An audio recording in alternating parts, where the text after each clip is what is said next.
নমস্কার বন্ধুরা, এইমাত্র পাওয়া আবহাওয়া দফতরের তরফ থেকে গুরুত্বপূর্ণ খবর। রাত পেরোতেই খেল দেখাচ্ছে আবহাওয়া।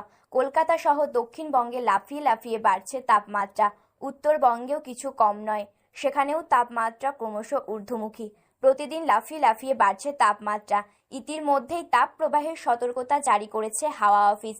আজ, কাল ও আগামী কয়েকদিন কেমন থাকবে কলকাতা সহ উত্তর থেকে দক্ষিণবঙ্গ অর্থাৎ গোটা রাজ্যের আবহাওয়া, সঙ্গে জানিয়ে দেব বাংলাদেশের সমস্ত বিভাগের আবহাওয়ার খবর এক নজরে। তো বিস্তারিতভাবে জানতে হলে অবশ্যই ভিডিওটি মনোযোগ সহকারে শেষ পর্যন্ত দেখবেন। বর্তমানে আপনার জেলার আবহাওয়া কেমন রয়েছে, কোন জেলা থেকে ভিডিওটি দেখছেন তা কমেন্ট বক্সে কমেন্ট করে জানাবেন। আর চ্যানেলটিতে নতুন দর্শক হয়ে থাকলে অবশ্যই চ্যানেলটি সাবস্ক্রাইব করে রেখে দেবেন। তাহলে চলুন ভিডিওটা শুরু করা যাক। আবহাওয়া দফতর সূত্রের খবর, আগামী 3 দিনে দক্ষিণবঙ্গের বিভিন্ন জেলায় তাপমাত্রা স্বাভাবিকের তুলনায় বেশ কিছুটা বাড়বে। একেই তপ্ত গরমে নাজেহাল দক্ষিণবঙ্গের মানুষ, এর মধ্যেই ফের বাড়ছে তাপমাত্রা। আগামী 3 দিন পর থেকেই পশ্চিমবঙ্গের কিছু কিছু জেলায় তীব্র তাপ প্রবাহের পরিস্থিতি তৈরি হতে পারে।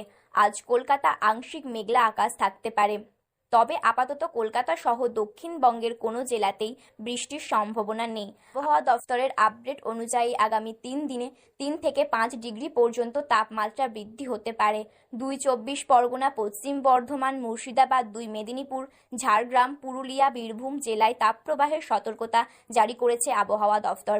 গাঙ্গেয় পশ্চিমবঙ্গের জেলাগুলিতেও এই পরিস্থিতি বজায় থাকবে। আবহাওয়ার পূর্বাভাস অনুযায়ী আগামীকাল বৃষ্টির সম্ভাবনা রয়েছে কলকাতায়। আগামীকাল বৃষ্টি হতে পারে কলকাতার আশেপাশের কয়েক জেলাতেও, যদিও ভারী বৃষ্টির সম্ভাবনা নেই। হালকা থেকে মাঝারি বৃষ্টির সম্ভাবনা। আজ উত্তরবঙ্গের কিছু জেলায় বৃষ্টির পূর্বাভাস রয়েছে। আজ ঝড় বৃষ্টি হতে পারে দার্জিলিং, আলিপুরদুয়ার, কালিম্পং, কোচবিহার, জলপাইগুড়ি জেলায়।